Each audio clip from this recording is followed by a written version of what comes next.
ఎక్కడి శ్రీకాకుళం జిల్లా, ఇంకెక్కడి ఛత్తీస్గఢ్ నారాయణపూర్ జిల్లా. ఇక్కడ పుట్టి అక్కడ ప్రాణం ఇడ్సుడేంది. నంబాల కేశవరావు చరిత్ర చెప్తే ఒడవనంతున్నది. 1984లోనే బీటెక్ చదివిండు. వరంగల్లో ఉన్న ఎన్ఐటీలా ఎంటెక్ చదువుతున్నాడు. అప్పుడు తన కోసమే ఆలోచన చేస్తే ఇప్పుడు దేశంలో ఎంతో ఎత్తుకు ఎదిగేటోడు కావచ్చు. ఈ దేశంలో దున్నేవానికే భూమి దక్కాలని కొండపల్లి సీతారామయ్య పెట్టిన పీపుల్స్ వార్ పార్టీలో చేరిండు. అప్పటి నుంచి జనం కోసమే, పేద ప్రజల కోసమే ఆలోచన చేసి మావోయిస్టు పార్టీకి జాతీయ కార్యదర్శి దాకా ఎదిగిండు. అప్పుడు ఎంతో చదువు ఉన్నది, ఎంతో తెలివి ఉన్నది, కావలసినంత వయసున్నది. కానీ తన ఆలోచన మాత్రం దేశంలో మార్పు కోరే విప్లవం దిక్కు నడిచింది. 25 ఏళ్లు నూనుగు మీసాల ఈడులా చదువును వదిలిపెట్టి సాయుధ పోరాటం దిక్కు నడిచిండు. ఆ కాలంలో నంబాల కేశవరావు నేషనల్ వాలీబాల్ ఆటగాడట. కబడ్డీ ఆటలు కూడా కదం దొక్కేటోడట.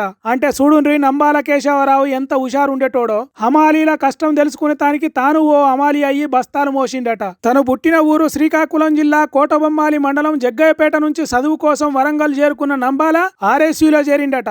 తర్వాత పీపుల్స్ వార్, ఆ తర్వాత విశాఖ, తూర్పు గోదావరి ఏరియాల ఇన్ఛార్జిగా, ఆ తర్వాత పార్టీ కార్యదర్శిగా పనిచేసిండట. కాలం గడిచే కొద్దీ తుపాకులు బట్టి పోరాటం చేసే పార్టీలన్నీ కలిసి మావోయిస్టు పార్టీగా మారినాయి. ఆ పార్టీల మొట్టమొదలు సభ్యునిగా, ఆ తర్వాత కేంద్ర కమిటీ సభ్యునిగా, ఆఖరికి పార్టీకి పెద్ద లీడర్ అంటే నెంబర్ 1 నాయకుడు అయిందట. తను పనిచేస్తున్నప్పుడు కేంద్ర రాష్ట్ర సర్కార్లతోని, పోలీసులతోని పోరాడటానికి ఎన్నో ఎత్తులు వేసిందట.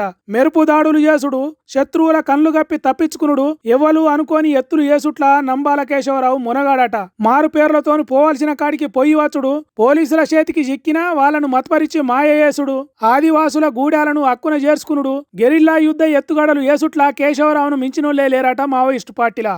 అందుకే అంత పెద్ద లీడర్గా ఎదగగలిగిండు కావచ్చు.